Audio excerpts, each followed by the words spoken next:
Gracias. Hola, ¿qué tal, Fer? Felipe Galindo de Canal 6 Deportes. Eh, ¿Cómo definirías tú este triunfo? A pesar de que te lleva algo de ventaja, por lapsos del momento hubo cosas en el partido que quizás pudieron afectar el mismo.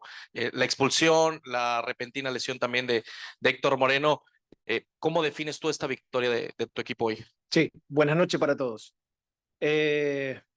Sufrido. Si bien obtuvimos una diferencia mínima, no hay que dejar de valorarlo.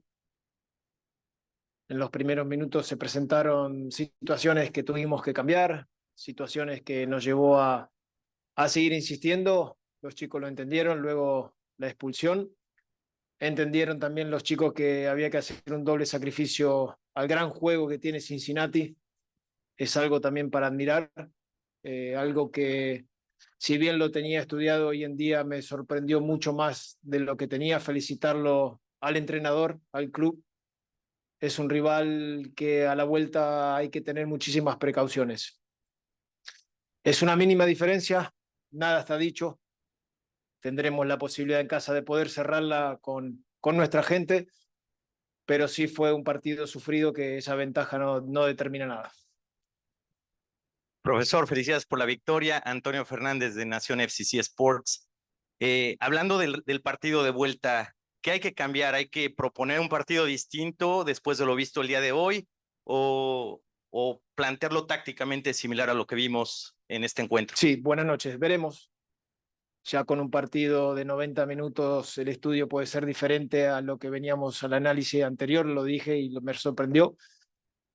Lo que yo considere la vuelta del jueves que viene, presentaremos lo mejor que yo tenga en mi cabeza, pero vuelvo a insistir, la serie no está definida, esa ventaja quizás hoy se ve reflejada en número, pero no en pasar la serie.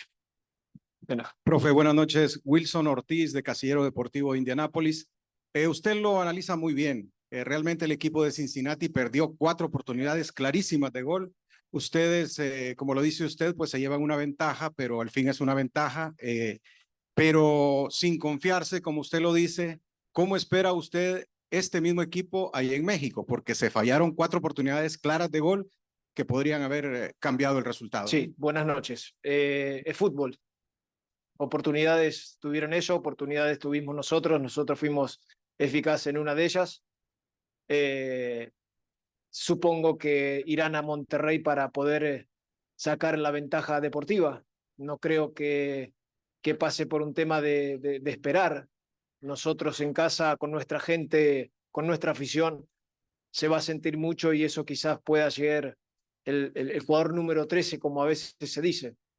Nada está dicho. El mensaje que yo llegué recién del vestuario no hemos conseguido nada, solamente se ve reflejado en un número de diferencia nada más. Fer, buenas noches. Gustavo Ochoa, Casillero Deportivo también, Indianápolis. Lo vamos con el entrenador Nunan antes que te presentaras. La actuación de Vázquez, ¿no? La actuación de un exjugador que estuvo con el equipo, ahora está de tu lado. ¿Cómo apreciaste tú la actuación de Brandon? Bien, buenas noches. Bueno, Brandon, si bien ha hecho algo muy importante en esta institución, nosotros como cuerpo técnico ya lo teníamos visto y observado de su gran presente.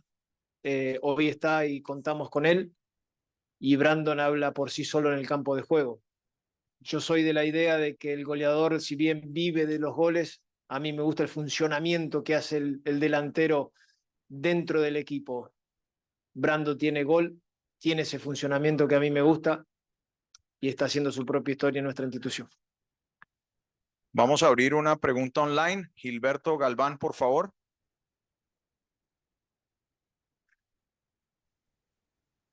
Hola, profesor. Buenas noches. Gilberto Galván para Once Diario. Gilberto. Mencionaba ya que el tema del análisis no lo tiene tan fresco al tener 90 minutos. Vamos con una pregunta. Venga. Profesor, buenas noches. Siempre hay una discusión de la Liga MLS y la Liga MX. Usted como entrenador argentino, ¿usted cree que el nivel de la MLS se acerca a la MX o aún estamos un escalón muy por debajo? Sí, buenas noches. ¿Discusión sobre qué? ¿Sobre diferencia deportiva? Es una pregunta que podemos estar toda la noche discutiendo sobre opiniones. Yo creo que la MLS ha crecido muchísimo y se ve reflejado dentro del campo de juego. La diferencia, quizás a mi modo de ver, pesa un poquito más por jerarquía del jugador. Hoy la Liga MX cuenta con eso a mi modo de ver, pero dentro del campo ellos saben que una liga, otra liga, a la hora de jugar, queda de lado. De nada. De esta manera concluimos la conferencia de prensa. Muchísimas gracias, Fernando. Buenas noches y lo Ustedes por- espero de Monterrey. Feliz, nos vemos ya.